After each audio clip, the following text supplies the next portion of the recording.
Meu nome é Hernandes Carvalho, eu sou coordenador do Infabic e professor na Unicamp. Então, eu vou estar com vocês agora na próxima hora. Vou disponibilizar minha tela aqui. O que eu tenho que falar com vocês hoje é da microscopia básica confocal, mas antes disso eu tenho algumas coisas para fazer, uma vez que nós não tivemos uma aula de abertura. A primeira coisa que eu gostaria de fazer é agradecer a colaboração que a gente está tendo da Mariana Ozello Barati, do Vitor Bianchim Pelegatti e do Francisco Breno Teófilo, que trabalharam bastante para colocar esse workshop em funcionamento e estão trabalhando aí bastante para cuidar da parte técnica desse streaming para o Facebook. Gostaria de agradecer aos três, sou eternamente grato aos três. Muitíssimo obrigado. Outra coisa que eu gostaria de agradecer são a todos os participantes que vão ministrar aulas e palestras ao longo do workshop. Eu não vou mencionar o nome de cada um deles, pretendo estar em cada palestra, mas já deixo aqui os agradecimentos para todos. A outra coisa que eu preciso fazer é fazer uma pequena correção das minhas participações, que nós tínhamos planejado hoje uma aula que se chamava da microscopia básica confocal, incluindo time-lapse, spinning disk e intravital. Eu gostaria de restringir um pouco essa aula para que eu possa fazer uma apresentação do Infabic e aí entrar no tema propriamente dito. Mas aqui eu vou seguir com essa aula até o spinning disk, falar da microscopia confocal baseada em spinning disk, e depois alguns dos tópicos que estão aqui passariam para a aula de amanhã, no dia 25, que era para Flynn e FET. Então nós vamos entrar com os 4 temas: time-lapse, intravital, Flynn e FET. Só para vocês estarem informados de como é que eu vou dimensionar essas 2 aulas que eu tenho com vocês.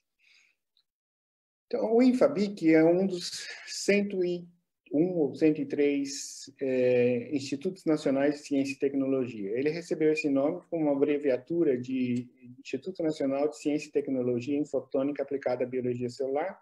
E como o nome já diz, ele trata-se de uma aproximação entre duas áreas específicas, a física e a biologia, e mais particularmente a área de fotônica dentro da física e a biologia celular dentro da biologia. Nós somos financiados pelo CNPq e FAPESP, com a colaboração importantíssima da CAPES, que financia as bolsas e gerencia a atribuição dessas bolsas ao longo do funcionamento do projeto. Em 2008, o pessoal da física, em particular o professor Carlos Lenz, que vocês tiveram a chance de conhecer ontem, me procuraram dizendo o seguinte: Hernandes, nós temos uma proposta para vocês que é baseada num fenômeno pouco compreendido. E esse fenômeno é o que está escrito nesse slide, que diz o seguinte, que feixes de laser não colidem. Ou seja, essa luta que nós estamos vendo aí no slide, ela é uma luta fictícia, ela não poderia acontecer na verdade. Aí eu respondi para eles: vocês acabaram com o meu sonho de criança e querem que eu participe de um projeto com vocês? Aí a resposta que me deram foi o seguinte: agora nós podemos colocar a célula nesse contexto e usar o laser para manipulá-la e para observá-la ao mesmo tempo. Isso porque nós podemos, simultaneamente, entrar com vários feixes de laser em cima da célula e ter essas 2 possibilidades. Usar uma parte deles para fazer a imagem da célula que está sendo observada e usar a outra parte para que agora a gente possa manipulá-la ao longo do tempo. Então, isso é uma coisa bastante desejável. O Lenz falou um pouco desse assunto, que é uma visão bastante da física e da engenharia, que se você tem um objeto, você entra com um estímulo qualquer, que aqui está designado de input, e você vê a resposta que tem o output.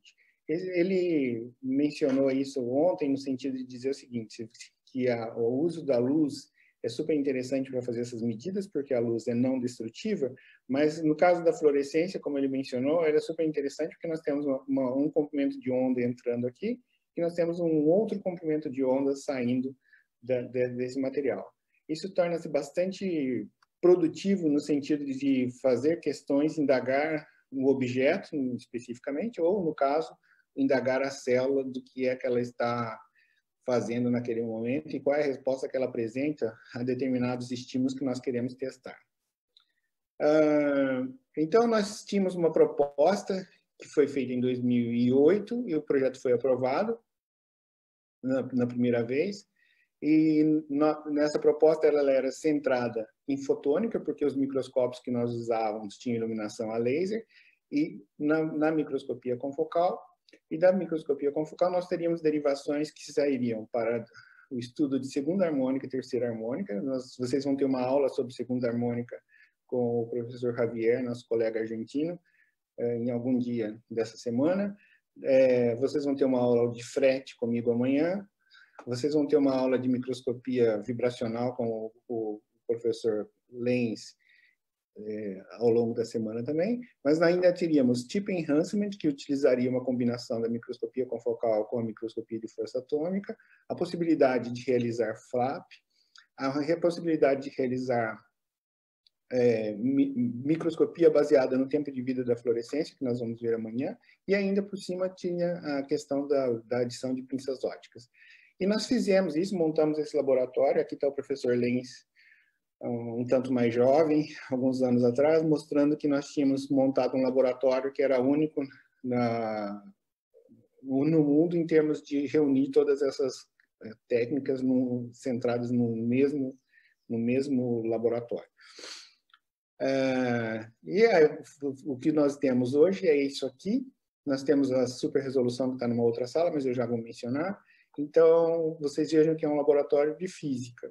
Então, nós temos esse monte de fio espalhado, um monte de microscópios sobrepostos, uma sala que não tem janela porque a gente quer trabalhar no escuro, lasers abertos aqui em cima, que é o terror do biólogo, enquanto esse aqui é a delícia dos físicos. Eu chamo isso aqui a caverna porque eu vou lá, fico alguns minutos e quero sair correndo porque tenho um pouco de claustrofobia e isso aqui me deixa um pouco assustado. Mas a boa notícia é que nós construímos um novo laboratório onde esses equipamentos todos vão ser adicionados. A Mariana mencionou isso aqui ontem para vocês. Isso aqui é uma outra foto do mesmo laboratório. Nós já estamos ocupando esse prédio e o nosso trabalho para os próximos meses é desmontar todos os equipamentos que nós temos hoje montados na física e em outros lugares no Instituto de Biologia e transportá-lo para esse novo laboratório que é o bloco G1 do Instituto de Biologia. Naquele momento de 2014, nós tivemos uma segunda chamada dos INCTs e nós fomos aprovados novamente. E a proposta que nós fizemos foi o seguinte: nosso objetivo é prover os usuários com técnicas avançadas. O problema é que conforme essas técnicas vão assumindo complexidades maiores, o número de usuários vai caindo vertiginosamente.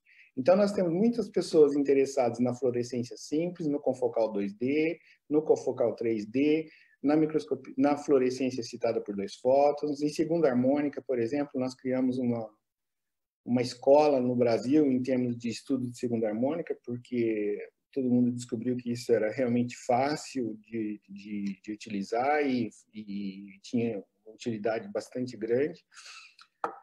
E depois esse tema vai caindo. Quando a gente passa para o time-lapse, que a gente precisa das células vivas, isso aqui já ganha um nível de complexidade bastante grande e nós temos uma inflexão da curva aqui nesse caso. Depois nós podemos passar para essas outras técnicas que estão mencionadas aqui, com a complexidade crescente de utilização, e eu coloquei aqui como um terceiro gargalo, que é a microscopia intravital.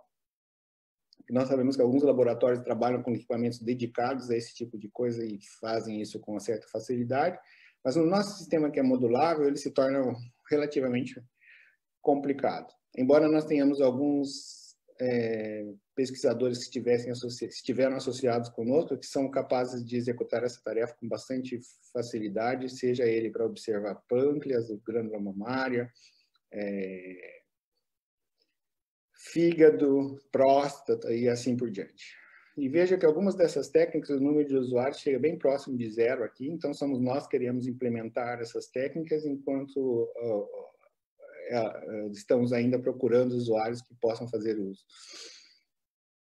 E com essa proposta, nós decidimos concentrar em duas, com o dinheiro aprovado, nós resolvemos investir em duas frentes. Na primeira delas foi na superresolução, vocês vão ter uma aula de superresolução na sexta-feira com o professor André Tomás, mas naquele momento nós tínhamos feito um passeio, eu fui a Minas Gerais, a Belo Horizonte em particular, na UFMG, para conhecer o sistema de resolução ampliada, como eles chamam, que é o sistema AirScan, e depois fui ao Rio de Janeiro para conhecer o sistema de iluminação estruturada. Veja que aqui é a mesma amostra sendo observada em diferentes situações. Vocês vão ver que uma coisa que acontece é que a colocalização ela acaba desaparecendo quando você tem um aumento da resolução. Isso é uma coisa que a gente poderia discutir um pouco mais para frente, mas eu gostaria de antecipar isso já para vocês. Vocês podem ter até a compartimentalização, mas a colocalização acaba desaparecendo porque, no fundo, nós vamos chegar a um princípio da física que dois corpos não ocupam a mesma posição no espaço. Então, duas moléculas ou elas ocupam posições diferentes, então elas não podem estar no mesmo espaço. E com o aumento da resolução que nós vamos tendo com esses microscópios novos, nós vamos vendo que a colocalização vai desaparecendo. E a outra frente que nós resolvemos investir foi na especificidade molecular. Essa especificidade molecular nos é garantida por um tipo de microscopia, as microscopias vibracional, seja ela a microscopia Raman ou a microscopia CARS, que nós vamos ter chance de abordar com o professor Carlos Lenz, eu não sei se amanhã ou depois de amanhã. Uma coisa interessante é que a microscopia Raman ou a microscopia CARS, ela é baseada no espectro de Raman. E esse espectro de Raman nos dá essas linhas de vibração, e aí com isso você consegue fazer a microscopia. Nesse caso a gente tem uma microscopia mostrando os componentes de gordura presentes numa determinada célula. Vejam como eles são bastante distintos e muito bem identificados. E nesse outro caso que nós temos aqui na direita, esse pessoal que publicou esse trabalho em 2014, eles dizem que são capazes de identificar diferentes organelas ou diferentes regiões da célula com base na combinação dessas diferentes linhas do espectro Raman que eles identificaram com a microscopia. Veja que eles conseguem identificar o núcleo, o nucleolo, retículo endoplasmático, complexo de Golgi, mitocôndrias e as gotículas de lipídios, tudo isso sem nenhum tipo de tratamento, sem nenhum tipo de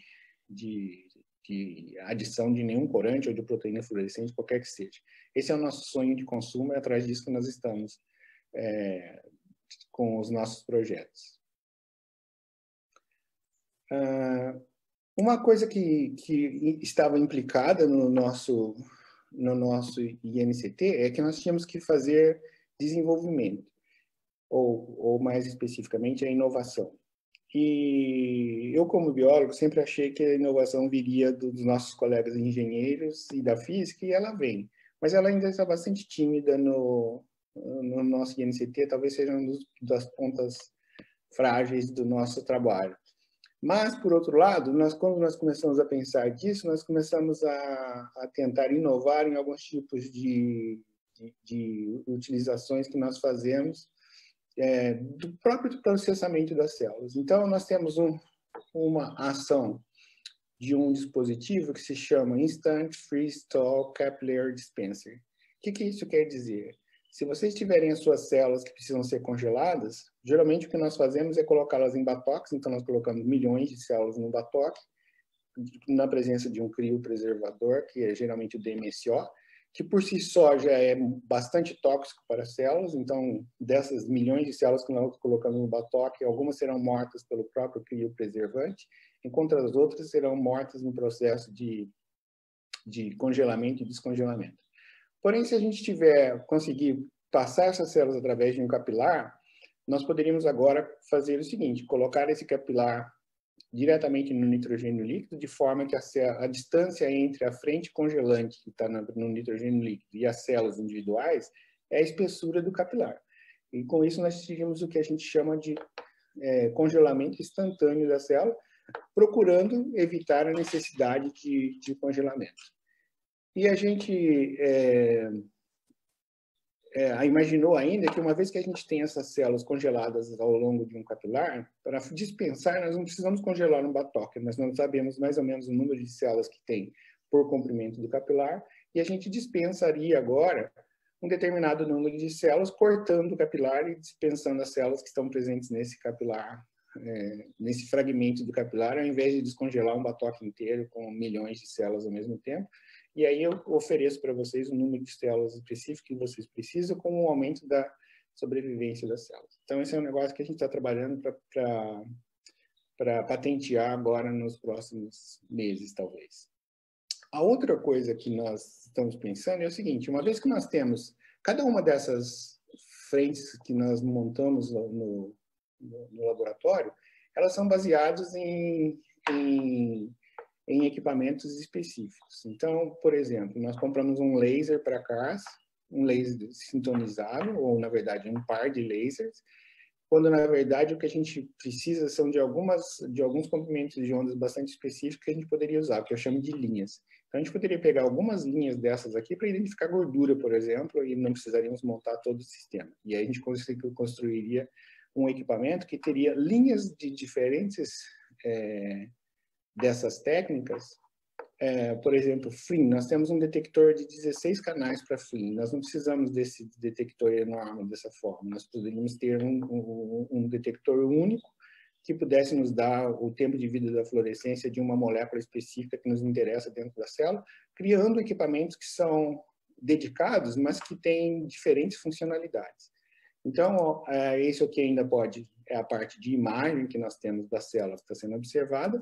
Então, nós usaríamos as abordagens de ótica fotônica, métodos que não são dependentes de reagentes biológicos, como enzimas e anticorpos, e a gente ainda poderia fazer reações que são baseadas em uma única reação, para que a gente pudesse observar as células ou os processos que nós estamos interessados.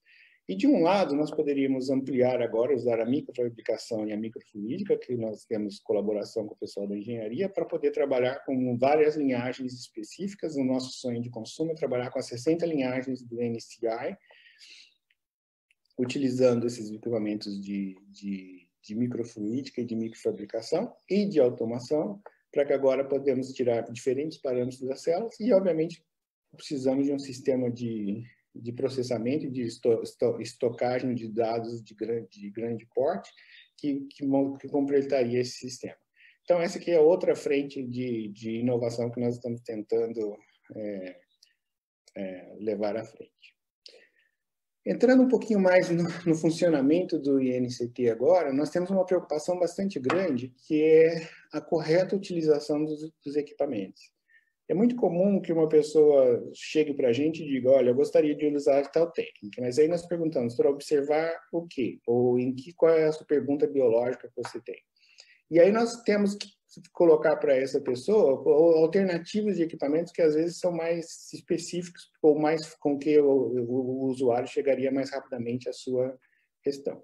Então, nos preocupa muito quando nós chegamos aqui nesse que se chama erros de terceiro tipo na consultoria estatística. Então, nós temos, é comum a gente ter falso positivo, falso negativo, mas o que é muito comum é a gente ter a resposta certa para a pergunta errada. Então, um dos nossos trabalhos no INCT, e isso é feito por nós, que somos da coordenação, assim como por os nossos técnicos, que é ajustar a resposta ou a técnica que vai ser empregada à pergunta que o indivíduo quer fazer, ou que o indivíduo tem na cabeça. O que nós queremos evitar é esse tipo de coisa que nós vamos usar no microscópio para observar um mamute, no caso. Então, eu acho bastante esse desenho bastante interessante, porque às vezes o que nós temos é exatamente isso. Uma pessoa querendo usar um microscópio para identificar um mamute, e a gente sabe que isso é completamente desnecessário ou não aplicável nesse caso. Então, isso aqui faz parte de uma palestra do Ron Weil, que é esse americano que é muito conceituado na área de biologia celular, Então, ele está dando uma aula de confocal aqui e ele diz o seguinte: as 3 perguntas principais que nós precisamos ter quando nós vamos desenvolver um determinado projeto é o que é que nós queremos aprender estudando aquele determinado material e empregando aquela técnica, o que é que nós temos disponíveis, porque isso é uma coisa que às vezes parece limitante, mas muitas vezes você pode ter subterfúgios ou as técnicas complementares que vão garantir que você consiga chegar à resposta da pergunta que você está fazendo. E a terceira coisa que é muito importante é como é que nós podemos quantificar essas imagens. Essa pergunta é tão importante que, se vocês verem a estrutura do nosso workshop, nós temos aulas sobre as diferentes técnicas de manhã e nós temos aulas de ImaDJ à tarde. O ImaDJ aqui vem com essa ferramenta de transformar imagens em dados quantitativos e fazer com que isso agora possa ser expresso de forma precisa, sem o viés interpretativo que muitas imagens nos permitem. E se vocês tiverem a chance de assistir essa palestra do João Veio, ele vai mostrar para vocês o seguinte: na etapa seguinte ele vai mostrar a capa da Cell, onde ele conseguiu publicar um trabalho, e na sequência ele mostra um pequeno microscópio de fluorescência com uma câmera CCD, que era o equipamento que ele tinha naquele momento, que permitiu fazer as análises, cujos resultados foram publicados num artigo na Cell. Então, vocês estão vendo que o que a gente tem na cabeça é muito mais importante do que a gente tem em cima da bancada ou o que a gente tem no bolso para comprar os equipamentos. Vamos agora entrar um pouquinho mais na parte de microscopia básica, que vai nos levar num caminho relativamente tortuoso até a microscopia confocal e depois para a microscopia de spinning disk.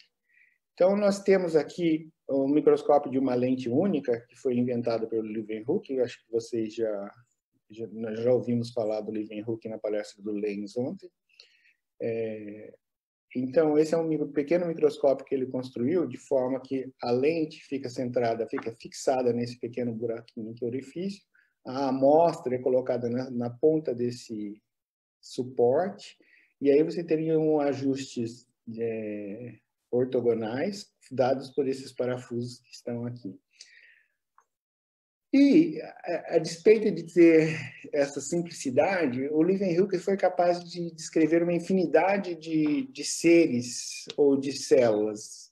Então, esses são os desenhos que ele mesmo fazia e que ele mandava para publicação.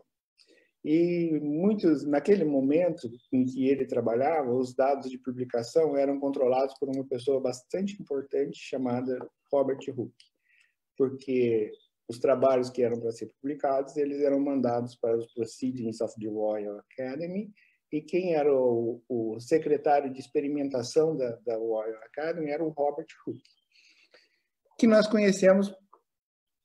Também já foi mencionado ontem 2 vezes, foi mencionado pelo Lenz de manhã e pelo Breno à tarde, que desenvolveu um trabalho muito importante. Ele criou o microscópio de 2 lentes, que vocês estão vendo aqui. E conta a boca pequena, que pode ser fofoca, que quando o Leeuwenhoek mandou o trabalho dele para publicar, mostrando que ele era capaz de observar micro-organismos ou nas águas que ele coletava na Holanda, o Robert Hooke mandou uma carta para ele de volta. O Robert Hooke foi nos rios da Inglaterra e coletou o material, e ao observar com as condições que ele tinha naquele momento, ele disse o seguinte: pode ser que esses objetos observados nas águas de lá não existam nas águas de cá, mas nessa condição eu não posso publicar o seu trabalho. E com o avanço do trabalho do Robert Hooke, ele desenvolveu um microscópio de 2 lentes, aí ele voltou nas águas dos rios da Inglaterra e observou aqueles pequenos objetos, aqueles pequenos micro-organismos que o Leeuwenhoek tinha descrito. Com isso, ele escreveu para o Leeuwenhoek, mostrando que tinha identificado aqueles materiais e que o Leeuwenhoek poderia mandar o trabalho dele de volta, que agora ele publicaria o trabalho nos Proceedings. Coisa difícil de acontecer nos dias atuais. Mas o Robert Hooke desenvolveu o microscópio, ele também era arquiteto, ele era físico, arquiteto e fazia residências. Existem residências até hoje na Inglaterra que foram desenhadas por ele. E ele publicou esse livro chamado Micrografia, baseado no uso desse microscópio, que incluía não só a descrição da célula, como objetos tridimensionais perfeitos. Então, aqui, como o Breno mencionou ontem, a perfeição das imagens dele, a tridimensionalidade dos objetos, era um quê do lado artístico do Leeuwenhoek, porque nós sabemos que com esse tipo de microscopia você não consegue essa observação tridimensional. Então, era uma observação de planos que agora levavam a objetos tridimensionais interpretados de forma artística, que são publicados nesse livro Micrografia, que é muito importante historicamente. Quando nós vamos observar um microscópio, um objeto à microscopia óptica, nós podemos observar por dois fenômenos principais. Nós vamos observar pela presença de índices de refrações diferentes. Então, aqui nós temos células da bochecha de humanos sendo observadas ao microscópio sem nenhuma contrastação e sem nenhum tipo de técnica especial.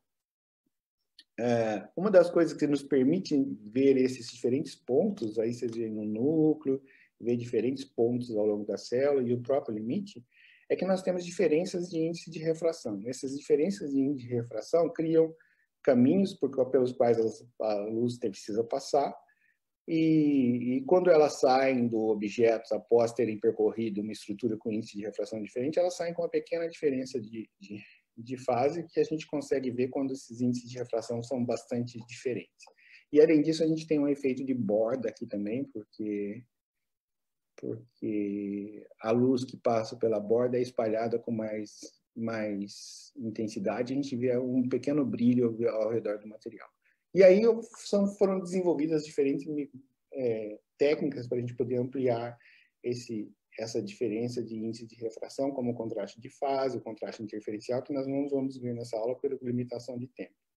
E a outra coisa o outro fenômeno que nos permite observar materiais ao microscópio é a absorção. Então, nessa imagem que nós estamos vendo aqui, é a folha de uma planta, nós vamos ver que nós temos a absorção diferencial da luz, que vai nos dar a identificar a presença de dois tipos de células principais. Uma que tem um pigmento verde e uma que tem um pigmento violeta, ou roxo, como preferirem.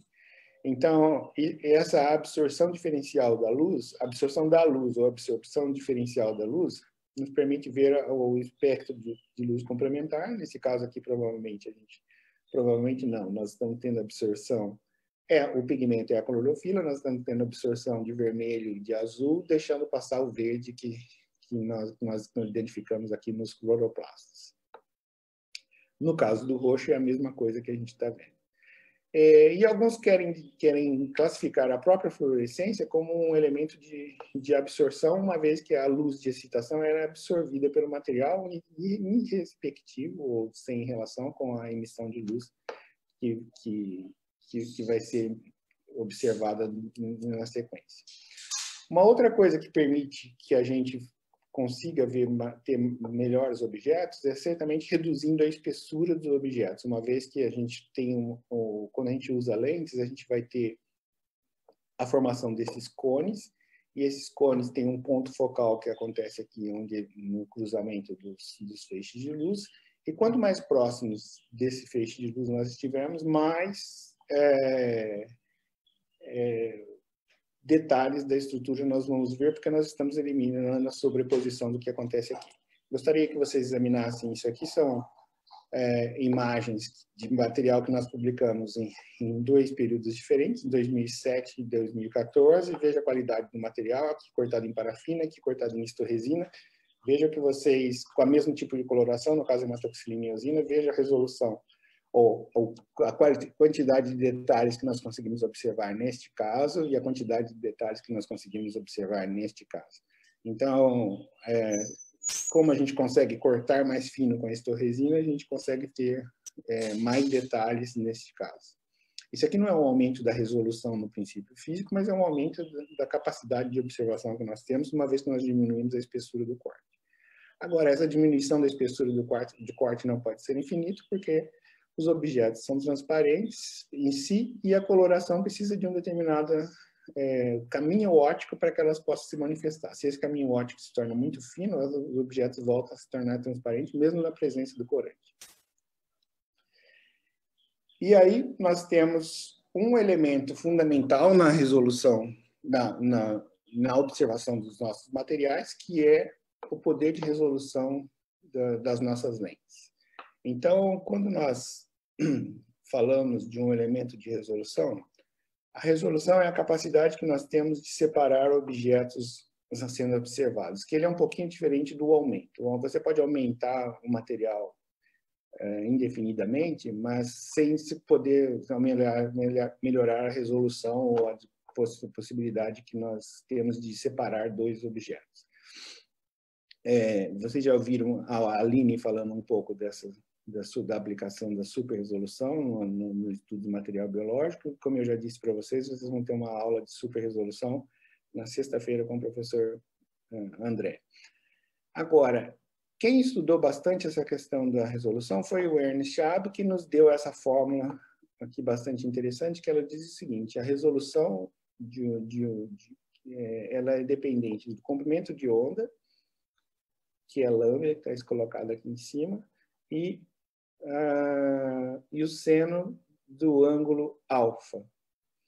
Que esse seno do ângulo alfa tem a ver com, na verdade, com o ângulo máximo do feixe de luz que é captado pelo objetivo. Então, veja, aqui nós temos um objeto mandando luz para todos os lados, uma vez que ele foi iluminado, e nós temos uma objetiva que está aqui colocada numa determinada distância do objeto, e agora o ângulo a que se refere é esse ângulo máximo do comprimento do feixe de luz que é captado pelo objetivo. Com isso, nós temos a abertura numérica, que é o índice de refração vezes esse seno de alfa. Então, se a gente voltar na fórmula do AB, nós temos duas vezes o índice de refração vezes o seno do ângulo alfa. Nós vamos ver aqui, por exemplo, objetivas que têm diferentes distâncias de trabalho, que elas vão possuir diferentes capacidades agora de abertura numérica. Então, veja aqui, nós temos uma objetiva com 7 graus, a abertura numérica vai ser 0,12, ou 20 graus, 0,34, 60 graus, 0,87. A gente consegue ainda ter as objetivas de imersão, que a gente ajusta o índice de refração do meio, igualando o índice de refração do espaço entre a objetiva e a lamínula, que também tem nesse caso, para aumentar ainda mais esse ângulo que a gente tem aqui. Então, por isso que as objetivas de 100 vezes, elas têm as objetivas que têm abertura numérica bastante grande, elas dependem de imersão. E aí, com isso, elas vão tendo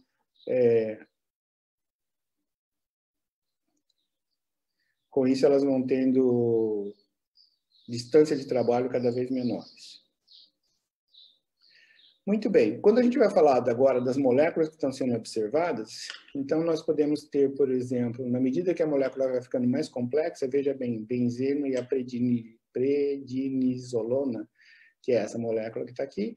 Então, nós temos aqui o espectro de absorção de cada um deles. Veja que eles estão absorvendo lá no ultravioleta, certo? Agora vocês já estão familiarizados com esse gráfico. E tem aqui a absorção, né, no eixo Y, e aqui tem os comprimentos de ondas no eixo X. Então, veja que eles absorvem lá no V, nós não vemos, certo?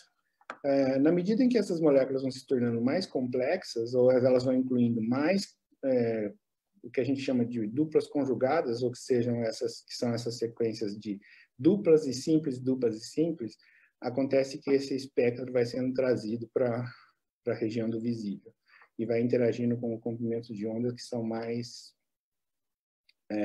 próximos do visível.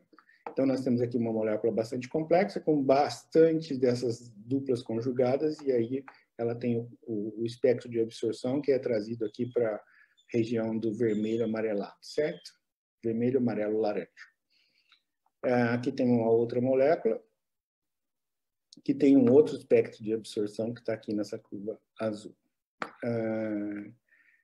E, em alguns casos, a gente tem a fluorescência que vai ser emitida a partir da luz que chega para a luz que sai, uma vez que nós temos aquela suposição ou aquela proposição de que, na verdade, a fluorescência também se trata de absorção. No caso, verdadeiramente é. Então, se nós tivermos 4 carbonos, 6, 8, 10, 12, 14, nós vamos ter um aumento do comprimento de onda que ela vai sendo observada. Então, veja aqui que com 4 a gente tem 240, com 14 carbonos essa absorção vai lá para 970 nanômetros. Então, isso é bastante interessante no sentido de tornar as moléculas visíveis. Por que disso? Porque nós vamos criar as moléculas que são os corantes. Então, há 150 anos que nós criamos corantes, seja ele para tingir algodão, que foi o principal desenvolvimento da indústria de corantes, ou para corar as células, que é uma derivação secundária aí da indústria de corantes. Então, veja que nós temos corantes de diversas cores e de diversas... A gente tem o que a gente chama de Color Index, representado por CI, que é uma designação mundial, ou uma uniformização das designações dos corantes, e a gente tem essa maravilha de variação de cores aqui que nós temos. Para corar o seu material do jeito que você quiser. Agora, veja uma coisa bastante importante, que quando a gente tem... o isolamento, se a gente tem essa questão do fundo branco ou fundo preto, queria voltar nesse negócio. Fundo preto, fundo branco. Veja que quando vocês estão no fundo preto, o seu cérebro entende como ausência de informação. Quando você está no fundo branco, o que você tem é a presença de informação. Então, quando está no preto, você deixa de buscar informação nesse espaço e passa diretamente para cá. Então, você aumenta muitíssimo o contraste ou o que você está observando na sua amostra. Enquanto que você, nessa situação, o seu cérebro tenta, seu olho, na verdade, o sistema visual, tenta ajustar para ver se tem alguma coisa nesse espaço aqui, que é por conta da presença de luz. Com isso, a gente tem mais contraste. Então, se a gente olhar uma molécula, um corante bastante interessante utilizado para corar lipídios, que ele é chamado vermelho do Nilo, ou Nile Red. Ele tem essa estrutura, veja aqui as duplas conjugadas que ele possui, só que ele tem alguns grupos aqui que permitem que a gente agora, que essa molécula seja um sensor do ambiente. O que isso quer dizer, na verdade? Quer dizer que, dependendo do ambiente onde ele está, essas ligações aqui podem vibrar mais ou menos, e aí você pode ter uma variação da cor. Aqui está a prova disso que eu estou dizendo. Se nós pegarmos o vermelho do Nilo e colocarmos em solventes com diferentes polaridades, ou hidrofobicidade, se vocês preferirem, o que a gente acontece é que ele muda de cor. E essa mudança de cor agora se manifesta também na fluorescência. Qual é a vantagem de você observar esse material aqui com a fluorescência? Veja que aqui vocês têm detalhes da grades, aqui os detalhes da grades desapareceram. A outra coisa é que, quando nós temos essa questão do corante, que é fluorescente, nós somos capazes de identificar ou quantificar essa fluorescência para muito menos moléculas. Então, nós precisamos de concentrações muito menores para poder observar uma molécula de corante que é fluorescente do que nós precisamos de moléculas de corantes se elas não forem fluorescentes. E aí a gente vai, além dos corantes, nós temos aqui as proteínas fluorescentes. Vocês acabaram de ter uma aula com a Aline sobre esse assunto. E vocês viram que é uma forma que a gente tem de dar especificidade molecular ao que nós estamos observando. Então, aqui nós temos o Life Act, que é uma molécula de actina ligada a GFP. Então, aqui nós estamos observando uma célula em microscopia de fluorescência normal. Aqui na microscopia de fluorescência confocal, vocês vão ver alguns detalhes a mais dessas células. No caso da fluorescência, nós temos aqui, nós passamos em alguns detalhes nesses casos, a gente precisa da excitação do elétron que vai para o estado excitado, parte dessa energia é perdida em vibração, produzindo calor, como foi mencionado ontem, e aí nós temos aqui a emissão da fluorescência que sai com um comprimento de onda maior e com menos energia. Parte da energia foi perdida, então o comprimento de onda aqui, a energia que sobra para esse fóton que vai sair, ela é menor. Então, ele tem menos energia e tem um comprimento de onda maior, que é o que se mostra nesse gráfico aqui. E esse deslocamento entre o pico de absorção ou de excitação para o pico de emissão é chamado de deslocamento de Stokes ou Stokes shift, que é sempre que a gente chama de deslocamento para o vermelho, certo? Porque ele vai nessa direção quando a gente compara para comprimentos de ondas maiores. E a vantagem disso é que a gente consegue quantificar a fluorescência e tirar dados quantitativos desse sinal. Então, a gente pode fazer essa medida no microscópio com microfluorímetros ou com fluorímetros no caso da... Minha apresentação resolveu ganhar vida. Com espectrofluorímetro no caso de soluções. Agora, se a gente olhar uma estrutura como essa e a gente comparar isso com isso, muito mais contraste, a gente consegue observar isso muito mais. Então, a fluorescência tem algumas vantagens com respeito à fluorescência, à microscopia comum. A única coisa é que quando a gente tem uma molécula fluorescente, ela emite a fluorescência para todos os lados. Então, isso vai criar um aspecto que não é um aspecto cerrado ou cortado como esse aqui, mas na verdade um aspecto como esse. Então ela vai aparecer com um aspecto borrado. Então a gente pode, usando algumas estratégias, centrar ou achar o centro dessa molécula aqui com base no que ela está se falando, no base do espalhamento que nós estamos vendo a partir do ponto de observação. Na verdade, se a gente for observar isso aqui, a gente vai ter o que a gente chama de airy disks, que são, na verdade, a manifestação desse ponto a partir da interação disso com a própria lente de que está sendo observado. Então, a gente vai ver aqui o sinal principal e aqui nós vamos ter esses discos que vão caindo em termos de intensidade. Isso aqui vai ser super importante quando nós chegarmos na aula de super resolução. Então, isso aqui parece simples, certo? Se a gente conseguisse fazer um centro, mas quando nós temos agora várias moléculas sendo observadas, veja que em alguns casos fica difícil de dizer quantas nós temos. Então, aqui, grosseiramente, eu consigo ver 1, 2, 3, 4, mas claro que isso aqui foi feito manualmente, então essa dúvida aqui, a gente já sabe o que foi colocado, mas acontece que se isso aqui está lá no plano no microscópio, a gente fica difícil dizer se isso aqui é 1 ou 2 equipamentos. Agora, isso aqui é o que a gente está mostrando, dizendo o seguinte: se a gente tem estruturas com diferentes tamanhos, nós vamos ter diferentes air disks, e se eles estão suficientemente próximos, a gente não consegue separar as duas estruturas. Isso aqui tem um impacto grande na nossa capacidade de resolução desses materiais. Bom, eu vou deixar esse assunto para a aula de superresolução, onde nós vamos explorar com mais detalhes. Só que nós temos a fluorescência, e quando foi em 1961, esse sujeito genial, chamado Marvin Minsky, que não trabalhava com microscopia, mas trabalhava com radares, e, na verdade, fez uma proposta de um microscópio, de um aparato microscópico patenteado, que foi pedida a patente em 57 e foi aprovado em 61. Aqui está o esquema dele. O que, na verdade, ele propunha era a introdução de anteparos que pudessem barrar o que eles chamam de stray rays, que são aqueles raios de luz que são formados para fora do plano focal.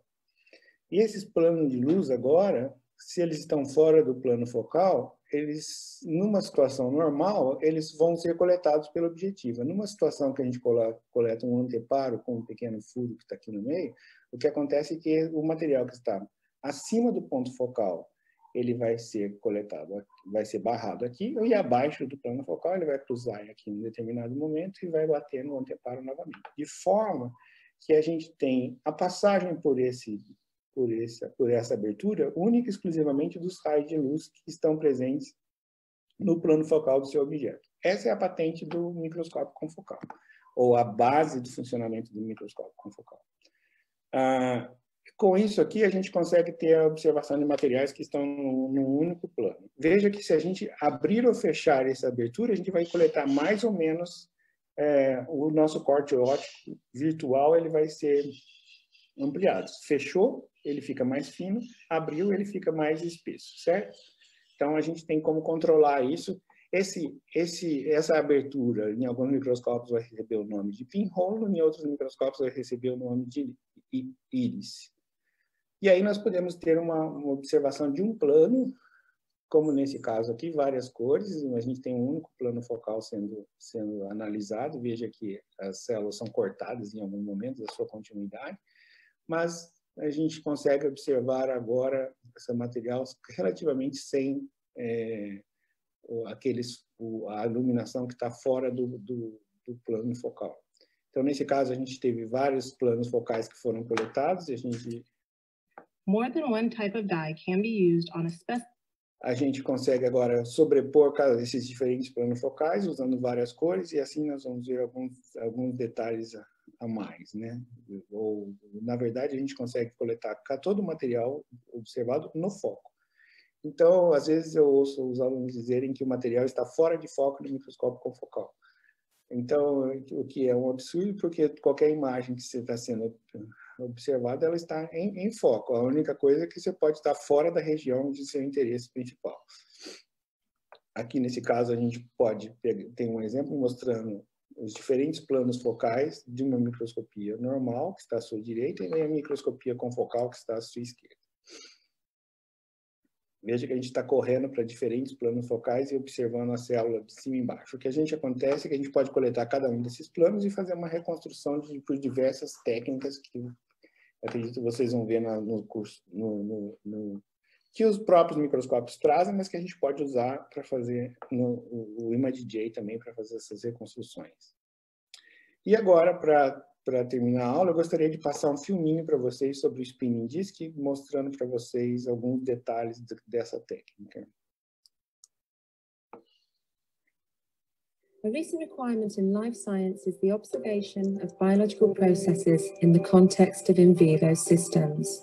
Although fluorescent microscopy techniques have developed significantly over the last decades, scientists are still limited either by the speed or by the quality of resolution when imaging 3D specimens.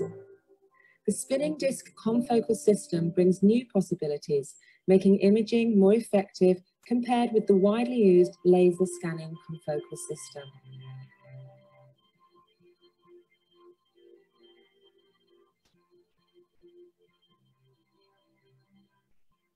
For the time SDC needs to acquire a stack of 22 images for 2 scans, LSM only gets 2 images. What makes the SD system faster is the Yokogawa confocal scanner unit. It is arranged by 2 coaxially aligned discs with nested spirals of thousands of pinholes and a dichromatic mirror positioned in between. Yokogawa improved the illumination of the specimen up to 70% by adding microlenses to the top of the pinholes in the upper disc. Each 30-degree disc rotation produces an image. By regulating the disc rotation speed, we can acquire up to 2,000 frames per second by multi-point scanning instead of the single point at a time used in LSM. This scanning principle makes new things possible for researchers. So now we can image samples live, so live cells, through thick samples or relatively thick samples at high speed that we were not able to do before. So before, if we wanted to do live cell imaging, for example, in 3D microenvironments, then using the normal confocal, we will not be able to do a long time lapse. We will kill the cells quite rapidly. With SDC, Guillaume images the migration of cancer cells on cell-derived matrices to study the importance of protrusions for the invasive properties of cells. Apart from the scanning unit, the detection of signals by cameras plays a major role in the productivity of the SDC system. It is based on CCD cameras, which have better quantum efficiency than photo-multiplier tubes used in LSM. The system, what we have, there's two cameras. One EMCCD camera for live cell imaging, and then we have a scientific CMOS camera, which has the frame of 2048 to 2048, and it can really capture really wide field of view. So cameras, they give good signal to noise ratio. So by that, we can use like less light if needed, and still we get the nice signal. All these features make the SDC system user-friendly, allowing less time on adjusting settings and acquiring the images without compromising the quality of the images. For example, whole mount samples that some research groups want to image here, they are really easy to image now. Before you had to spend a lot of time to do that scan, like montage image, if you want to image multiple tiles and put that together. With the normal sample, it took like 45 minutes sometimes, but now it's just like 5 minutes. This microscope is turning into a working horse at the cell imaging core, presenting a solution for different biological applications. So at the moment, we are starting to do imaging, for example, in zebrafish embryos or in a brain slice. That's to do it live on the confocal would not be possible.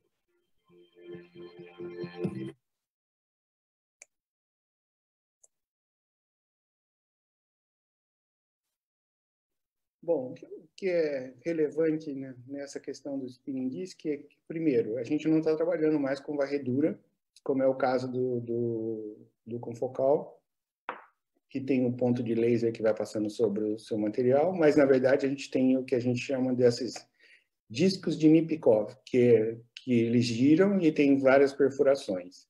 Agora, o Okagawa colocou em cima desses spinning disk que cada buraquinho desse tem uma microlente ou um microarranjo.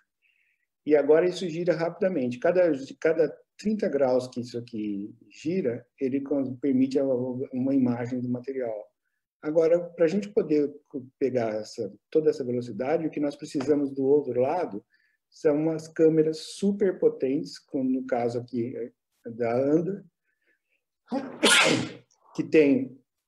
que consegue capturar até 4.000 frames por segundo. Você viu que o pesquisador disse que ele precisa de 2.000 e poucos frames por segundo, e essa câmera faz até 4.000 frames por segundo.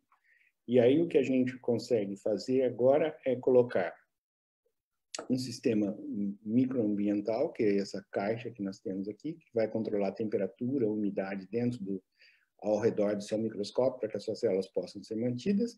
E do outro lado, nós precisamos de computadores com força computacional para que a gente possa agora processar essas imagens que são captadas com grande velocidade.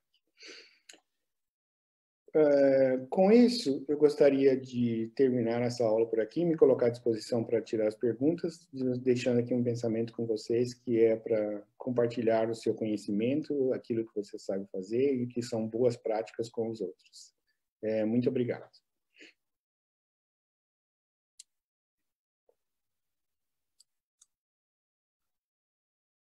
Vamos ver com o Breno se nós temos perguntas do Facebook.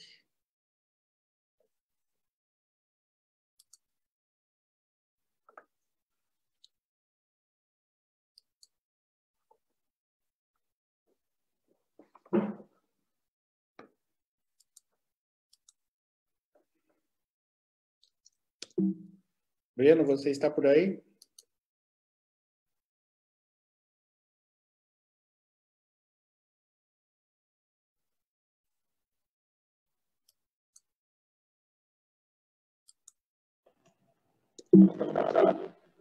Outras perguntas, pergunta da Ana Moraes. Materiais ou estruturas em nano ou menores podem ser alcançados pela microscopia concal. Breno, eu não estou conseguindo te ouvir por causa do... fez um eco.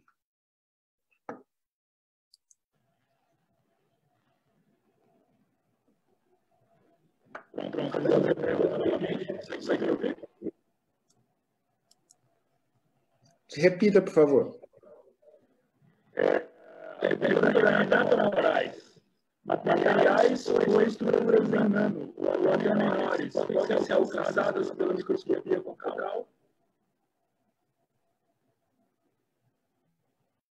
Nós temos aqui algumas limitações, né? Nós temos a limitação da microscopia óptica, a questão de cerca de 250 nanômetros, o que nos impede de ver estruturas nanométricas. Quando nós vamos para a microscopia de resolução aumentada ou superresolução, agora nós podemos ver essas estruturas, desde que elas emitam luz. Porque o que a gente consegue fazer com a fluorescência não é o que a gente consegue fazer com as outras microscopias, certo? Então, a gente precisa da superresolução e essas estruturas têm que ser fluorescentes. Então, se a gente consegue observar, nós vamos ver um detalhe particular com a microscopia de superresolução, que a gente tem a microscopia de superresolução, mas nós temos a microscopia de localização. Então, a gente é capaz de dizer onde é que está uma determinada nanoestrutura, mas a gente não consegue vê-la como a gente consegue vê-la no microscópio de varredura, por exemplo, ou na microscopia eletrônica de transmissão. Não tenho certeza se eu respondi.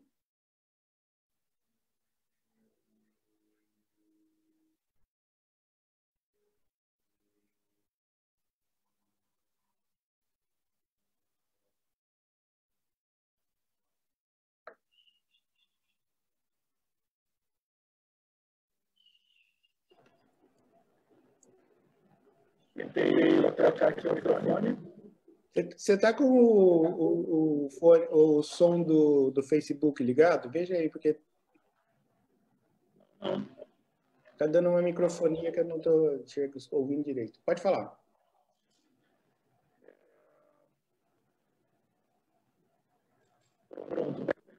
Thaís Matoso, quais são as limitações do spin disk em relação... Quais são as limitações do spinning disk com respeito ao confocal? Na verdade, nenhuma. Tudo que você consegue fazer com o confocal, você consegue fazer com o spinning disk. O spinning disk traz algumas vantagens que são aquelas. Você consegue trabalhar com o material. Primeiro, você observa o campo inteiro. Isso é uma coisa super importante de lembrar sempre, que a gente está trabalhando com wide field no spinning disk. A gente consegue trabalhar com uma iluminação muito mais baixa. E a gente consegue trabalhar com fenômenos que são extremamente rápidos. Então, a gente só tem ganhos com o spinning disk, que não tem nenhuma perda, na verdade. Talvez a gente possa repetir essa pergunta para os diferentes palestrantes, para ver se eles têm outras opiniões. Mais alguma, Breno? Professor, quanto ao limite de moléculas fluorescentes no spinning? Existe alguma limitação em tempo para a exposição da fluorescência? Vou precisar que você repita.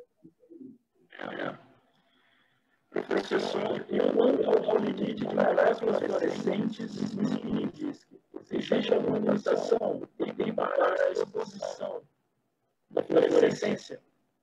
Limitação no tempo para a exposição da fluorescência?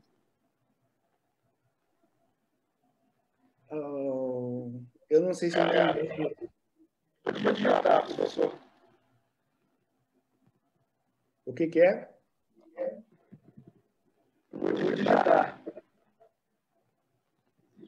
Tira esse seu fone aí. Eu acho que é esse microfone que você está usando novo aí. Eu tenho um fone como alternativo. Eu acho que é ele.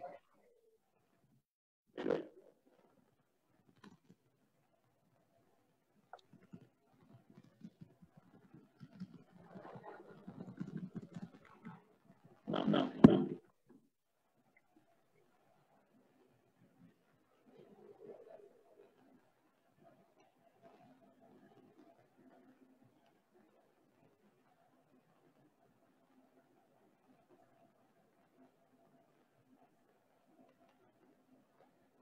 O que você vai fazer? Você vai mandar no WhatsApp? Isso.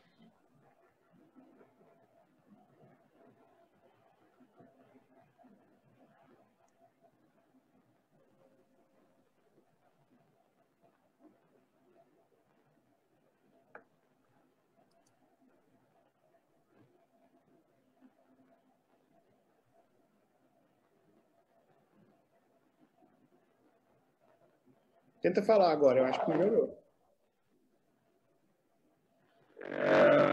Professor, quanto ao limite de moléculas fluorescentes do spinning, existe alguma limitação em termos para exposição da fluorescência? Melhorou ou não? Melhorou? Deixa eu ver se eu entendi. Se existe alguma limitação quanto ao uso de moléculas fluorescentes no spinning disc? Já está no WhatsApp. Não, não existe nenhum limite. Você pode usar qualquer molécula. A única questão é que, se você quiser especificidade molecular, você vai ter que ir para as proteínas fluorescentes. Nesse caso, você vai ter especificidade molecular. Então, agora, você consegue usar outros corantes também, não tem nenhum limite. A única coisa é que a gente está restrito ao espectro visível, no caso do spinning disc. A gente não tem o infravermelho tão bem explorado como a gente tem no confocal. Felipe, desculpa aí a confusão da pergunta. Existe alguma limitação o tempo para exposição da fluorescência? Não, no caso do spinning disc é bem pelo contrário. A gente trabalha com iluminação muito baixa para garantir que a gente vai ter incomodar pouco as células que estão sendo analisadas e ter pouco quenching dos fluorófilos que nós estamos utilizando. O que vai ter de problema no caso do spinning disc é que quando a gente está trabalhando com células vivas, a gente tem a presença de oxigênio. A presença de oxigênio estimula o quenching ou o photobleaching da sua molécula em análise. Aí é comum a gente colocar alguns antioxidantes, como vitamina C, por exemplo, no meio de cultura, que ajuda bastante a você a proteger as suas moléculas.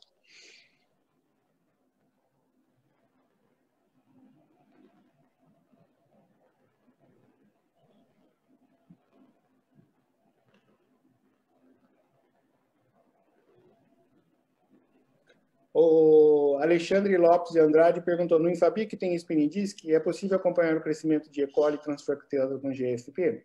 Olha, no Infabic tem spinning disc, nós já tentamos observar o crescimento de E. coli.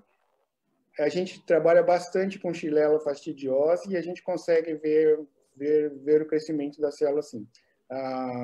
Tem vários trabalhos da professora Mônica Cota, que ela trabalha com Xylella fastidiosa, que são observações feitas com a bactéria viva. Então, eu recomendo que você busque esses trabalhos da professora Mônica Cota, que ela tem utilizado o spinning disc para analisar as etapas iniciais da formação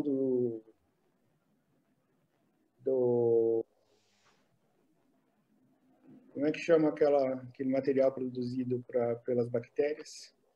Sumiu da minha cabeça.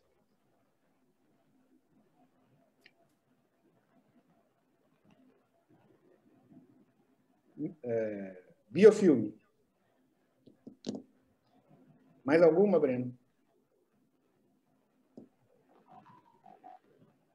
Bem. Agora eu terei a prata da telefone. Só para dar uma encerrada.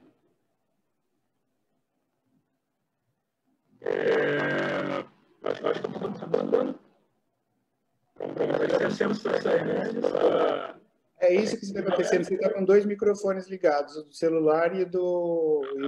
Nossa. Agradecemos todos e nós retornamos às 2 horas da tarde com a segunda aula do curso de Direito e Informação Celular. Não consegui entender nada.